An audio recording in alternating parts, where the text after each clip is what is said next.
નમસ્કાર મિત્રો, આજનો આ વિડીયોનો ચોથો ભાગ બક્સરનું યુદ્ધ શરૂ કરીએ.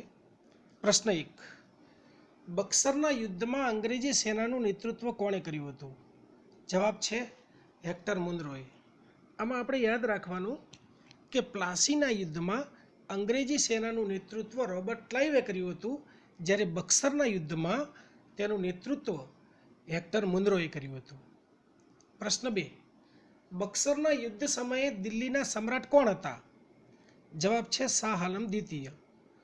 તો મુગલ સામ્રાજ્યના 16મા સમ્રાટ શાહ આલમ દ્વિતીય ઈસવીસન 1764ની અંદર જ્યારે બક્સરનું યુદ્ધ લડાયું ત્યારે દિલ્હીના સમ્રાટ હતા. 3. ક્લાઇવ કોસ્ટના નાણાંમાંથી કેવા પ્રકારની મદદ કરવામાં આવતી હતી? તો જવાબ છે યુદ્ધમાં ઘાયલ અને અપંગ થયેલ અંગ્રેજ સૈનિકોને મદદ કરવામાં આવતી હતી. થોડીક વિગત જોઈએ. મિર્જાફરે ક્લાઇવ માટે 5 લાખ રૂપિયા રોકડા અલગથી મૂક્યા હતા. એ રકમમાંથી ક્લાઇવ કોસ્ટની સ્થાપના કરી હતી. આ નાણાંનો ઉપયોગ યુદ્ધમાં ઘાયલ થયેલા અંગ્રેજ સૈનિકોને મદદ કરવા માટે કરવામાં આવતો હતો. પ્રશ્ન 4. રોબર્ટ ક્લાઇવ ફરીથી ફોર્ટ વિલિયમનો ગવર્નર બનીને કલકત્તા ક્યારે આવ્યો? જવાબ છે ઈસવીસન 1765. થોડું યાદ કરી લઈએ રોબર્ટ ક્લાઇવ વિશે. તે ઈસવીસન 1757ની અંદર પ્લાસીના યુદ્ધમાં બ્રિટિશ સેનાનો સેનાપતિ હતો. પ્લાસીનું યુદ્ધ એને છળકપટથી ષડયંત્રથી જીતી લીધું હતું, બરાબર. ત્યારબાદ તેણે બંગાળની અંદર દ્વિમુખી શાસન પદ્ધતિ પણ લાગુ કરી હતી. એટલે આ થોડોક એક એનો પરિચય. 5મું છે, બંગાળમાં કંપનીના અધિકારીઓ દ્વારા દસ્તકનો દુરુપયોગ કરવાને લીધે કયા નવાબ સાથે કંપનીના સંબંધો બગડ્યા હતા? તો જવાબ છે મીર કાસિમ સાથે. થોડીક વિગત જોઈએ કે કંપનીએ, આપણે ગયા લેક્ચરમાં જોયું હતું કે કંપનીએ ઈસવીસન 1717માં મુગલ સમ્રાટ ફરુખસિયરના શાહી ફરમાન દ્વારા બંગાળ, બિહાર અને મદ્રાસમાં કસ્ટમ ડ્યુટી વિના વ્યાપાર કરવાની એમને પરવાનગી આપવામાં આવી હતી. શું હતું એમાં? તો આવો જે માલ છે એને એક જગ્યાએથી બીજી જગ્યાએ લઈ જવા માટે દસ્તક કે પાસ, દસ્તક એટલે પાસ, આ પાસ આપવાની પ્રથા શરૂ થઈ કે આ એક જગ્યાએથી બીજી જગ્યાએ માલ લઈ જાય તો એના ઉપર કસ્ટમ ડ્યુટી એટલે કે આ કસ્ટમ ટેક્સ છે એ લાગે નહીં. પણ ખાસ યાદ રાખવા જેવી બાબત છે કે આ દસ્તક માત્ર ઈસ્ટ ઇન્ડિયા કંપનીને આપવામાં આવતું હતું, અંગ્રેજ અધિકારીઓને એના વ્યક્તિગત વ્યાપાર માટે નહીં. આથી વ્યક્તિગત વ્યાપાર માટે આ અંગ્રેજ અધિકારીઓ ખોટા નકલી દસ્તાવેજો બનાવી અને દસ્તક પાસ મેળવતા હતા, જેના લીધે મીર કાસિમના કંપની સાથેના સંબંધો બગડ્યા હતા. પ્રશ્ન 6. બક્સરના યુદ્ધમાં મીર કાસિમને મદદ કરનાર સુજાઉદ્દૌલા ક્યાંનો નવાબ હતો? જવાબ છે અવધ. અવધ વિશે આપણે થોડીક વિસ્તૃત ચર્ચા કરીએ તો અવધનો શાસક સુજાઉદ્દૌલા સફદરજંગના અવસાન બાદ બંગાળનો શાસક બન્યો હતો. આ અગાઉ તે મુગલ સમ્રાટનો વજીર પણ હતો.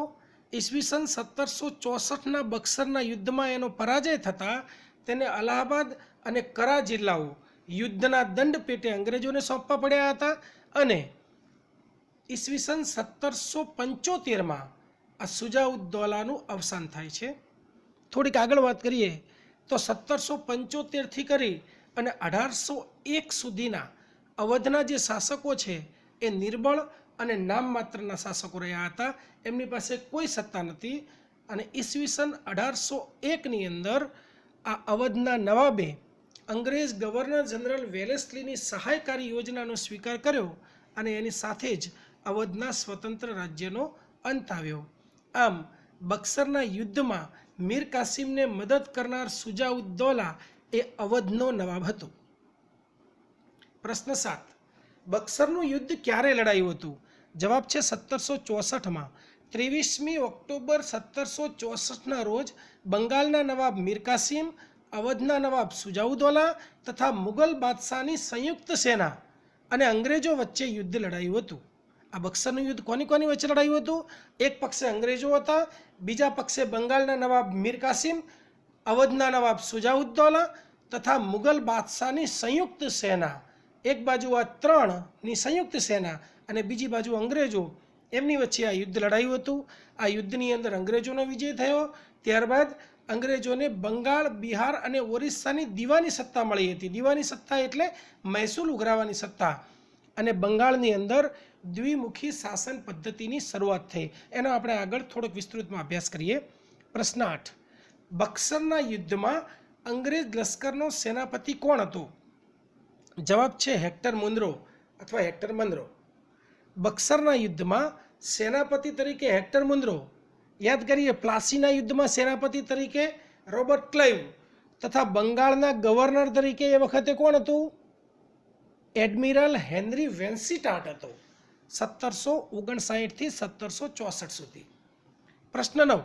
મીર કાસિમ પોતાની રાજધાની મુર્શિદાબાદથી ખસેડીને ક્યાં લઈ ગયો હતો? જવાબ છે મુંગેર. આપણે આગળ પણ જોયું હતું કે ઢાકાથી મુર્શિદાબાદ કોણ લઈ ગયું હતું? મુર્શિદ કુલી ખાન. અને મુર્શિદાબાદથી મુંગેર કોણ લઈ જાય છે? મીર કાસિમ.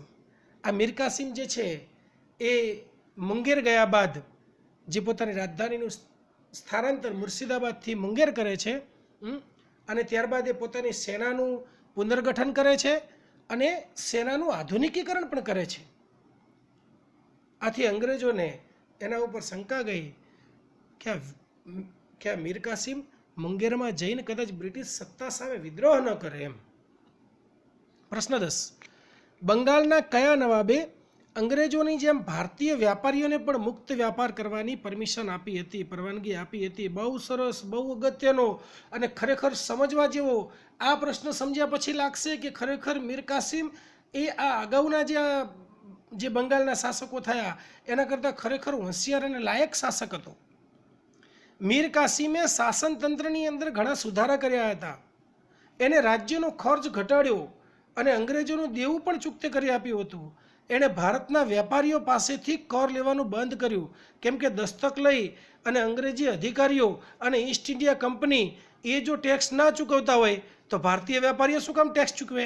એટલે એમને ભારતીય વેપારીઓ પાસેથી પણ કર લેવાનું બંધ કર્યું. અને અંગ્રેજોના પ્રભાવથી દૂર રહેવા માટે એને પોતાની રાજધાની મુર્શિદાબાદથી મુંગેર બદલી. મીર કાસિમના ભારતના વેપારીઓ પાસેથી કર નહીં લેવાના પગલાંને કારણે અંગ્રેજો મીર કાસિમથી રોષે ભરાયા હતા. પ્રશ્ન 11. મીર કાસિમે દારૂગોળો તથા તોપ બનાવવાનું કારખાનું કયા શહેરમાં શરૂ કર્યું હતું? જવાબ છે મુંગેર. મીર કાસિમે સેનાનું પુનર્ગઠન કરવા તથા અંગ્રેજોની દરમિયાનગીરીથી મુક્તિ મેળવવા માટે પોતાની રાજધાની મુર્શિદાબાદથી મુંગેર મુકામે સ્થાનાંતરિત કરી હતી અને ત્યાં તેણે દારૂગોળો તથા તોપ બનાવવાનું કારખાનું પણ શરૂ કરાવ્યું હતું. પ્રશ્ન 12. રોબર્ટ ક્લાઇવ પછી ઈસ્ટ ઇન્ડિયા કંપનીના ગવર્નર તરીકે કોણ આવ્યો હતો? જવાબ છે એડમિરલ વેન્સીટાટ. એડમિરલ હેનરી વેન્સીટાટ ભારતમાં બંગાળના બીજા ગવર્નર તરીકે ઈસવીસન 1759માં ભારતમાં આવ્યો હતો. આપણે એ પણ જાણી લઈએ કે ભારતના પહેલા ગવર્નર તરીકે રોબર્ટ ક્લાઇવ અને બીજા ગવર્નર તરીકે હેનરી વેન્સીટાટ આવ્યો હતો. તે 1759થી કરી અને 1764 સુધી 5 વર્ષ સુધી બંગાળનો ગવર્નર રહ્યો હતો અને એના સમયમાં જ આ બક્સરનું યુદ્ધ 1764માં થયું હતું. હવે આપણે 13મો પ્રશ્ન જોઈએ કે કઈ સંધિના પરિણામે બંગાળમાં દ્વિમુખી શાસન પદ્ધતિ લાગુ કરવામાં આવી? આમાં પ્રશ્નાચિહ્ન રહી ગયું છે. જવાબ છે અલ્હાબાદની સંધિ. હવે આ દ્વિમુખી શાસન પદ્ધતિ એટલે શું એને થોડુંક સમજી લઈએ. તો ઈસવીસન 1764માં થયેલ બક્સરના યુદ્ધના પરિણામે 12મી ઓગસ્ટ 1765ના રોજ થયેલી અલ્હાબાદની પ્રથમ સંધિ મુજબ અંગ્રેજોએ બંગાળ, બિહાર અને ઓરિસ્સાની દીવાની સત્તા અંગ્રેજોને મળી. આમાં વહીવટ તથા પ્રજા કલ્યાણની જવાબદારી રાજાની હતી.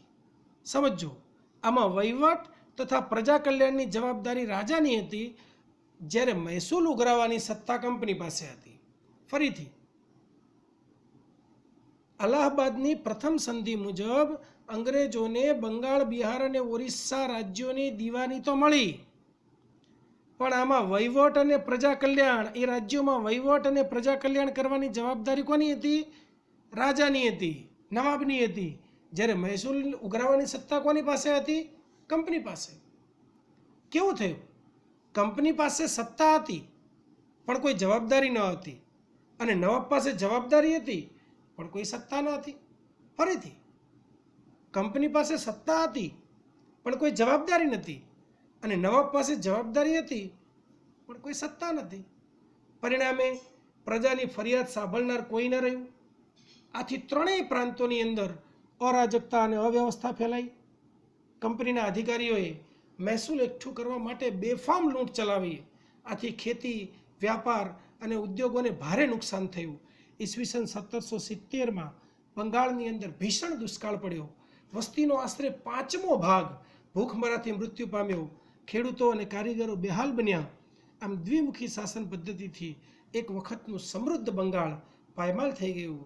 ઈસવીસન 1765થી કરી અને 1772 સુધીના 7 વર્ષ દરમિયાન આ બંગાળની અંદર દ્વિમુખી શાસન પદ્ધતિ ચાલુ રહી હતી, લાગુ રહી હતી. અને ઈસવીસન 1772ની અંદર વોરન હેસ્ટિંગ્સ દ્વારા આ અન્યાયી દ્વિમુખી શાસન પદ્ધતિનો અંત લાવવામાં આવે છે. પ્રશ્ન 14. બંગાળના નવાબ મીર કાસિમે કંપનીને કયા કયા જિલ્લાની જમીનદારી આપી હતી? જવાબ છે બર્દવાન, મિદનાપુર તથા ચટગાંવ. બંગાળના નવાબ મીર કાસિમે કંપનીને બર્દવાન, મિદનાપુર તથા ચટગાંવ આ 3 જિલ્લાની જમીનદારી આપી હતી. આપણે અગાઉ પણ વાત કરી છે કે મીર જાફરની જગ્યાએ મીર કાસિમને જ્યારે બંગાળનો નવાબ બનાવવામાં આવે છે એ વખતે એની પાસે કેટલીક માગણીઓ કરવામાં આવે છે. એ મુજબ એ કંપનીને બર્દવાન, મિદનાપુર તથા ચટગાંવના જિલ્લાઓ આપે છે. પ્રશ્ન 15. મીર જાફર કયા વર્ષે મીર કાસિમની તરફેણમાં ગાદી છોડીને ભાગી ગયો હતો? તો જવાબ છે ઈસવીસન 1760માં. આ મીર કાસિમ છે એ મીર જાફરનો જમાઈ હતો. તો આ મીર જાફર છે એ પ્લાસીના યુદ્ધ પછી બંગાળનો નવાબ બને છે, અને 1757થી કરી અને 1760 સુધીના આ 3 વર્ષના સમયગાળામાં એ કેવો કંટાળી ગયો હશે એ સમજી શકાય છે, કારણ કે એ મીર કાસિમની તરફેણમાં ગાદી છોડીને ભાગી ગયો. પ્રશ્ન 16. 18મી સદીના અંત સુધીમાં ભારતના કયા ભાગમાં ખ્રિસ્તી મિશનરીઓ વધુ સક્રિય હતી? જવાબ છે બંગાળ અને અસમ. તો 18મી સદીના અંત ભાગ સુધીમાં આપણે જોયું કે પ્લાસી અને બક્સરના યુદ્ધ તો થઈ ગયા છે. એના પછી બંગાળ, બિહાર અને ઓરિસ્સામાં દીવાની પણ મળી ગઈ છે. એટલે ટૂંકમાં આ જે પૂર્વ ભાગ છે, પૂર્વ ભારત છે, એ પ્રાંતો ઉપર અંગ્રેજોએ મોટે ભાગે પ્રભુત્વ સ્થાપિત કરી દીધું હતું. આથી આ સમયમાં બંગાળ, બિહાર, ઓરિસ્સા, અસમ, અવધ વગેરે પ્રાંતોમાં ખ્રિસ્તી મિશનરીઓ વધુ સક્રિય હતી ખ્રિસ્તી ધર્મનો ફેલાવો કરવા માટે. પ્રશ્ન 17. બંગાળના નવાબ મીર કાસિમ અને અંગ્રેજો વચ્ચે વિવાદનું મૂળ કારણ શું હતું? જવાબ છે રાજધાનીનું સ્થાનાંતર. મીર કાસિમે સેનાનું પુનર્ગઠન કરવા માટે અને અંગ્રેજોની દરમિયાનગીરીથી મુક્તિ મેળવવા માટે પોતાની રાજધાની મુર્શિદાબાદથી મુંગેર મુકામે સ્થાનાંતરિત કરી હતી. પ્રશ્ન 18. ઈસવીસન 1764માં બક્સરના યુદ્ધમાં ભારતીય સંઘમાં કોણ કોણ સામેલ હતા? જવાબ બંગાળનો નવાબ મીર કાસિમ, અવધના નવાબ સુજાઉદ્દૌલા તથા શાહ આલમ દ્વિતીય જે મુગલ બાદશાહ હતા. પ્રશ્ન 19. કયા ગવર્નરના કાર્યકાળમાં ઈસ્ટ ઇન્ડિયા કંપનીને બંગાળ, બિહાર તથા ઓરિસ્સાની દીવાની સત્તા આપવામાં આવી હતી? જવાબ છે રોબર્ટ ક્લાઇવ. બક્સરના યુદ્ધ બાદ રોબર્ટ ક્લાઇવ તથા મુગલ બાદશાહ શાહ આલમ આ બંને વચ્ચે અલ્હાબાદની સંધિ થઈ. 12મી ઓગસ્ટ 1765ના રોજ થયેલી આ અલ્હાબાદની પ્રથમ સંધિ મુજબ બાદશાહ શાહ આલમ દ્વારા ઈસ્ટ ઇન્ડિયા કંપનીને બંગાળ, બિહાર અને ઓરિસ્સામાં મહેસૂલ ઉઘરાવવાની સત્તા આપવામાં આવી. આ ઉપરાંત કંપનીએ મુગલ બાદશાહને વાર્ષિક 26 લાખ રૂપિયાનું પેન્શન આપવાનું સ્વીકાર્યું. આ સંધિને પરિણામે બંગાળમાં ઈસવીસન 1765થી દ્વિમુખી શાસન પદ્ધતિની શરૂઆત થઈ, અને જેનો ઈસવીસન 1772ની અંદર વોરન હેસ્ટિંગ્સે અંત આણ્યો હતો. ફરીથી જોઈએ કયા ગવર્નરના કાર્યકાળમાં ઈસ્ટ ઇન્ડિયા કંપનીને બંગાળ, બિહાર તથા ઓરિસ્સાની દીવાની સત્તા આપવામાં આવી હતી? તો એ વખતે ગવર્નર હતો રોબર્ટ ક્લાઇવ. મુગલ બાદશાહ હતા શાહ આલમ દ્વિતીય. પ્રશ્ન 20. કયા યુદ્ધમાં મળેલ જીતને બ્રિટિશ ઈસ્ટ ઇન્ડિયા કંપનીની નિર્ણાયક સૈન્ય સફળતા માનવામાં આવે છે? તો એ છે બક્સરનું યુદ્ધ. કેટલાક એવું પણ કહે છે કે પ્લાસીનું યુદ્ધ, પણ ના, જવાબ સાચો છે બક્સરનું યુદ્ધ. અને શા માટે આ નિર્ણાયક હતું એને સહેજ સમજીએ તો પ્લાસીનું યુદ્ધ છે એ તો ષડયંત્રથી જીતેલું હતું, પણ આ જે બક્સરનું યુદ્ધ છે એ તો મીર કાસિમ, જે બંગાળનો નવાબ હતો, અવધના નવાબ સુજાઉદ્દૌલા તથા મુગલ સમ્રાટ શાહ આલમ બીજા, આ ત્રણેયની સંયુક્ત સેનાઓ ભેગી કરી અને અંગ્રેજો સામે ઓક્ટોબર 1764માં બક્સર મુકામે એક યુદ્ધ થયું હતું. એમાં અંગ્રેજોનો વિજય થયો હતો. બક્સરની લડાઈ પછી અંગ્રેજોને બંગાળ, બિહાર અને ઓરિસ્સામાં મહેસૂલ ઉઘરાવવાની દીવાની સત્તા મળી. આમ અંગ્રેજો બંગાળના કાયદેસરના માલિક બન્યા તથા ભારતમાં અંગ્રેજી સત્તાનો પાયો નંખાયો. બક્સરની જીતથી અંગ્રેજોએ, બ્રિટિશરોએ પોતાનું વર્ચસ્વ અલ્હાબાદ સુધી લંબાવ્યું. મીર કાસિમની અંગ્રેજો પર કાબૂ મેળવવાની બધી આશા ઉપર પાણી ફરી વળ્યું અને ટૂંકમાં મીર કાસિમના પતનની સાથે જ બંગાળમાંથી સ્વતંત્ર નવાબના યુગનો અંત આવ્યો. પ્રશ્ન 21. અલ્હાબાદની પ્રથમ સંધિ પર કોણે કોણે સહી કરી હતી? 3 જણે સહી કરી હતી. જવાબ છે એક તો પહેલું બંગાળના ગવર્નર રોબર્ટ ક્લાઇવ, બીજું અવધના નવાબ સુજાઉદ્દૌલા અને ત્રીજા એ વખતના મુગલ સમ્રાટ શાહ આલમ દ્વિતીય. પ્રશ્ન 22. સમ્રાટ શાહ આલમ દ્વિતીયે ઈસ્ટ ઇન્ડિયા કંપનીને બંગાળ, બિહાર તથા ઓરિસ્સાની દીવાની ક્યારે પ્રદાન કરી હતી? જવાબ છે 12 ઓગસ્ટ 1765. આપણે આગળ પણ જોયું કે 12મી ઓગસ્ટ 1765ના રોજ અલ્હાબાદની જે પ્રથમ સંધિ થઈ હતી એ મુજબ સમ્રાટ શાહ આલમ દ્વિતીયે ઈસ્ટ ઇન્ડિયા કંપનીને બંગાળ, બિહાર અને ઓરિસ્સાની દીવાની સત્તા આપી હતી. પ્રશ્ન 23. મીર કાસિમના અંગ્રેજો સાથેના મતભેદોનું મુખ્ય મૂળ કારણ શું હતું?